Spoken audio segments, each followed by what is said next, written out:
అండి అందరికీ నమస్తే. నేను మీ సునీల్ మద్దాల. ఆంధ్రప్రదేశ్లో తెలుగుదేశం పార్టీ పెన్షన్లు ఇచ్చే పండగ వాతావరణం ఉన్నారండి.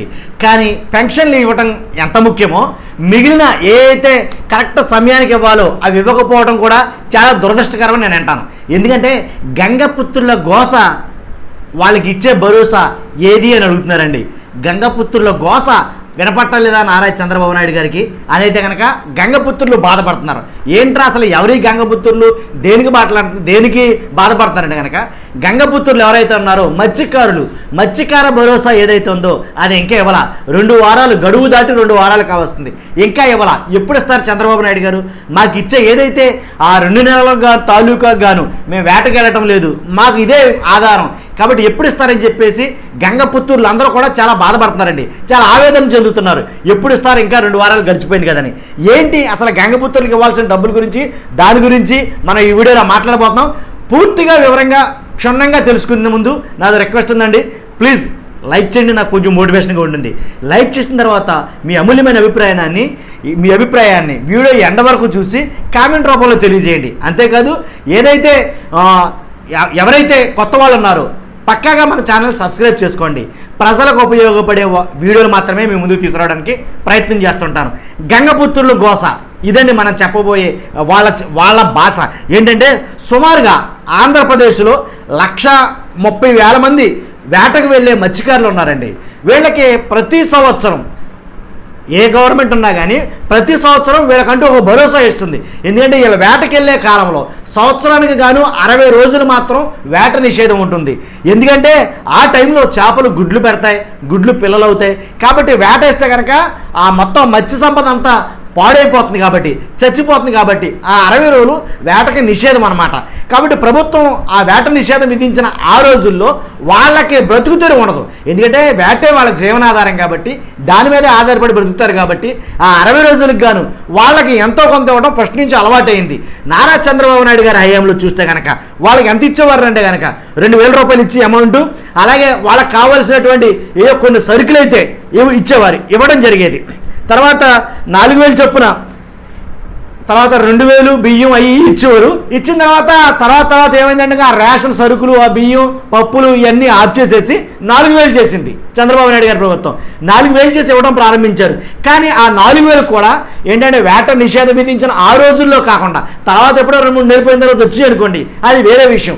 కాబట్టి అలా ఉన్న వాళ్ళ పరిస్థితుల్లో అందుకు గాను వాళ్ళు చేపల వేటకి వెళ్లకుండా ఆ టైంలో వలసలకు వెళ్ళిపోయేవారు. అంటే ఆ 2 నెలలు ఎలాగో మనల్ని వేటాడినెవరో కాబట్టి వేరే ప్రాంతాలకు వెళ్ళి మనం వేటని కొనసాగిందామనేట్టుగా వలసలకు వెళ్ళిపోయారు. అలా కాదని జగన్మోహన్ రెడ్డి గారి ప్రభుత్వం ఆలోచించి వేటకి వెళ్ళనటువంటి ఆ 2 నెలలు గాను వాళ్ళకి ఆ 2 నెలలకు కానీ 10,000 రూపాయలు చొప్పున ఆ 2 నెలలకి వాళ్ళకి అంటే సరిపోయినా ఎలా అంటే 10,000 రూపాయలు వాళ్ళకి ఆదరణ కింద ఇవ్వడం జరిగేది అన్నమాట. ఆ 10,000 రూపాయలతోటి కొంచెం ఆ 2 నెలలు వాళ్ళు అడ్జస్ట్ అయ్యేవారు. కాబట్టి ఇలా జరిగేది ఎప్పుడు కూడాను. అసలు ఒకసారి దాని విషయాలు ఒకసారి చూద్దాం. వేట ఆధారంగా పూట గడవని స్థితిలో 2 నెలలు గాను వైసీపీ ప్రభుత్వం 4,000 ఏదైతే టీడీపీ ప్రభుత్వం ఇచ్చేదో దాన్ని 10,000కు పెంచి 5 సంవత్సరాల నుంచి time to time, date to date అలా ఇవ్వడం జరిగింది. అది ఏ నెలలో అయితే వస్తుందో అన్నారు. కాబట్టి జూన్ నెల దొరబడుతున్న దగ్గరికి వాళ్ళకి ఇవ్వటం అనేది జరిగింది. ఇప్పుడు 2 వారాల పైన అయిపోయింది, ఇప్పుడు ఎవరికి ఇవ్వాల.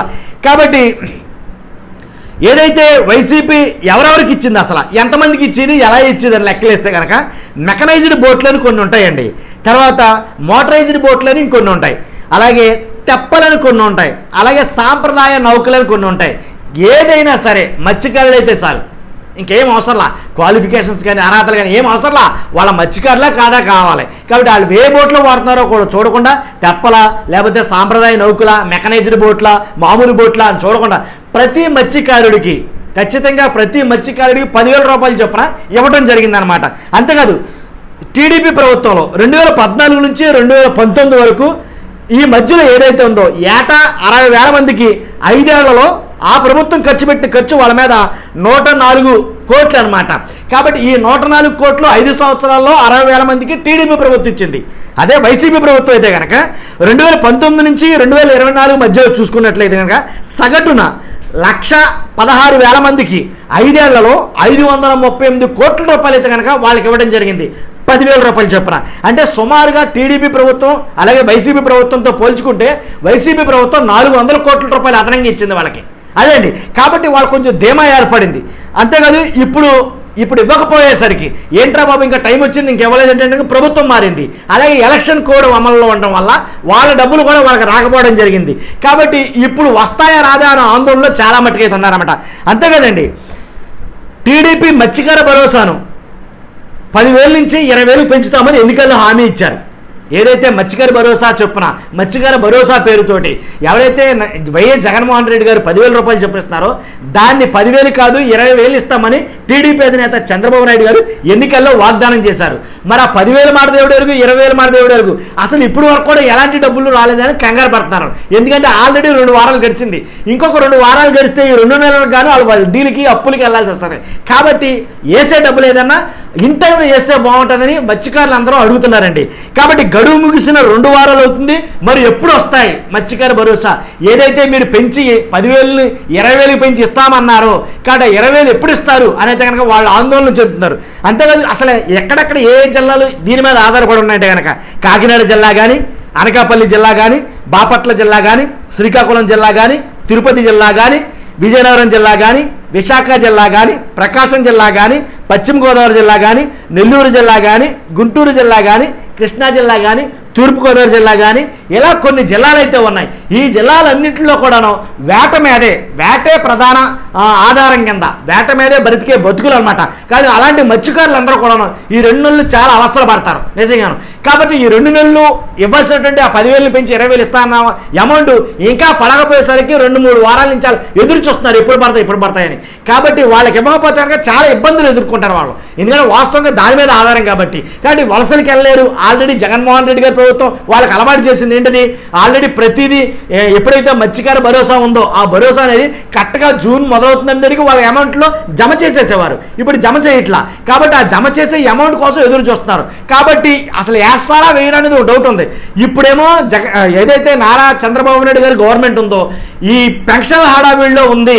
ఈ పెన్షన్లే ప్రధానంగా తీసుకుని ఒక పెన్షన్ విషయం మాత్రమే ఎవరు మాట్లాడినా, మంత్రులు మాట్లాడినా, ఎమ్మెల్యేలు మాట్లాడినా, కార్యకర్తలు మాట్లాడినా, నాయకులు మాట్లాడినా ఒక పెన్షన్ విషయం మాత్రమే మాట్లాడుతున్నారు. ఆ పెన్షన్కే 810 కోట్లు అదనపు భారం పడిందని ఆలోచిస్తున్న టైంలో మరి మత్స్యకార భరోసాకి ఆల్రెడీ 3 వారాలు లేట్ అయిపోయిందిగా. మరి వాళ్ళు డబ్బులు ఎప్పుడు ఇస్తారు? చాలామంది చాలా రకాలుగా మాట్లాడుకుంటారండి. మత్స్యకార భరోసా గంగపుత్రులు ఎదురు చూస్తున్నారు ఆ డబ్బుల కోసం. ఎందుకంటే కాబట్టి వేస్తారా వేయడానికి ఇదొక ఆందోళన. కాబట్టి దాని మీద ఎలాంటి ప్రకటన చేయకపోవడం, కనీసం మత్స్యకార శాఖ మంత్రి ఎవరైతే ఉన్నారో ఆయన కూడా ఎలాంటి ఒక ప్రకటన కూడా మత్స్యకార భరోసా వెంటనే ఇస్తాం, మీరేం కంగారు పడవసరం లేదు, ఒక రోజు అటు ఇటు అవుతుంది, మేము గవర్నమెంట్ ఎప్పుడైతే మేము ఫామ్లోకి వచ్చిందో కొన్ని రోజులే కదా, మాకు కొంచెం వ్యవధి కావాలి, మేము ఇస్తాం, ఇవ్వకుండా మాత్రం ఉన్నాం, కాబట్టి ఒక వారం అటు ఇటు అవుతుంది అని ఏదైనా ఒక ధీమాగా ఒక ప్రకటన చేస్తే కనుక గంగపుత్రులు కొంచెం వాళ్ళు ఎలా అంటే ఆ ప్రకటన చూసైనా కొంచెం వాళ్ళు ఇదవుతారని నా అభిప్రాయం. కాబట్టి ఎలాంటి ప్రకటన చేయకపోగా అసలు దాన్ని ఊసే ఎత్తకపోయేసరికి చాలామంది అసలు ఇస్తారంటావు ఎవరంటావు 20,000 కనుకని ఆలోచిస్తున్నారు. ఆల్రెడీ పెన్షన్ ఇవ్వడానికే కొన్ని కోట్ల రూపాయలు అప్పు చేస్తున్నారు కదా. మరి మత్స్యకార భరోసా 20,000 చొప్పున ఇవ్వాలంటే కనుక ఎంతమంది ఉన్నారు? 1,30,000 చిల్లర ఉన్నారు. ఆల్రెడీ ఎంతమంది ఉన్నారు అనేది 2023-24లో ఆల్రెడీ సర్వే చేయడం జరిగింది. మొన్న ఎలక్షన్కి ముందే ఎవరెవరు అర్హులు కాదు అనేది వైఎస్ఆర్ ప్రభుత్వం ఎవరైతే ఉన్నారో వాలంటీర్లు వాళ్ళ ద్వారా మొత్తం సర్వే చేయించి ఎంతమంది ఉన్నారని లెక్క కట్టి వాళ్ళ సచివాలయాల్లో దాన్ని లిస్టులు కూడా ఎంటర్ చేశారు. సో అన్నీ ఫుల్ఫిల్గా ఉన్నాయి. కాబట్టి అమౌంట్ రిలీజ్ చేయడమే తరువాయి. కాబట్టి దానికోసం వాళ్ళు ఎదురు చూపులు. కాబట్టి ఏం చేస్తుంది ఈ ప్రభుత్వం, ఇస్తుందా ఇవ్వదు అనేది చాలామంది వెయిట్ చేస్తున్నారండి. ఏదేమైనప్పటికీ ఆంధ్రప్రదేశ్లో ఉన్నటువంటి ఈ తీర ప్రాంతం ఏదంటే సముద్ర తీర ప్రాంతం ఏదైతే ఉందో ఇంచుమించు 1000 కిలోమీటర్ల తీర ప్రాంతం ఉంది. దాని మీద చాలా డెవలప్ చేయాల్సిన అవసరం ఉంది. కాబట్టి ఈ తీర ప్రాంతానికి సంబంధించి జగన్మోహన్ రెడ్డి గారు చాలా మటుకి ఏంటంటే రేవు పట్టణాలు ఇంచుమించుగా చాలా రేవు పట్టణాలను డెవలప్ చేయడానికి చాలా ఫండ్ అయితే కేటాయించారు. చాలా బాగా జరుగుతుంది. ఇలాంటి టైంలో ఈ తీర ప్రాంతం మీద ఆధారపడి ఉన్నటువంటి మత్స్యకారులందరికీ వాళ్ళకి చెందాల్సినటువంటి అమౌంట్ ఏదైతే ఉందో 20,000 అది ఎప్పుడు ఇస్తారని చెప్పేసి చాలా ఆత్రంగా ఆశగా ఎదురు చూస్తున్నారండి. అది ఏదేమైనా మన రాష్ట్రంలో ఉండేటువంటి మత్స్యకారులకి 100% న్యాయం జరగాలని అందరూ కోరుకుంటారు. కాబట్టి ఆ వేసే అమౌంట్ ఏదైతే ఉందో అది ఇంచుమించుగా 3 వారాలు గడుస్తుంది. కాబట్టి వేస్తే చాలా మంచిదని చెప్పి చాలామంది మాట్లాడుకున్నారు. ఇదంటి విషయం. మొత్తానికి గంగపుత్రుల ఘోష ఏంటంటే ఇదే. కాబట్టి చూస్తున్నాం మీరు అందరూ కూడా మన మాటలు నీతిగా ఉంటే కనుక నిక్కచ్చి కనిపిస్తే కనుక ఉన్న మాటలే చెప్తే కనుక ఖచ్చితంగా లైక్ చేయండి, నాకు మోటివేషన్గా ఉంటుంది. కుదిరితే షేర్ చేయండి. కొత్త వాళ్ళైతే కనుక పక్కాగా సబ్స్క్రైబ్ చేసుకోండి. ఎందుకంటే మన ఛానల్ నుంచి ఎలాంటి జనాలకు అవసరమయ్యే వీడియోలు చాలా మట్టుకు వస్తాయి పార్టీలకు అతీతంగా. మర్చిపోద్దు, చూస్తూ ఉండండి మన channel. Okay, thank you very much.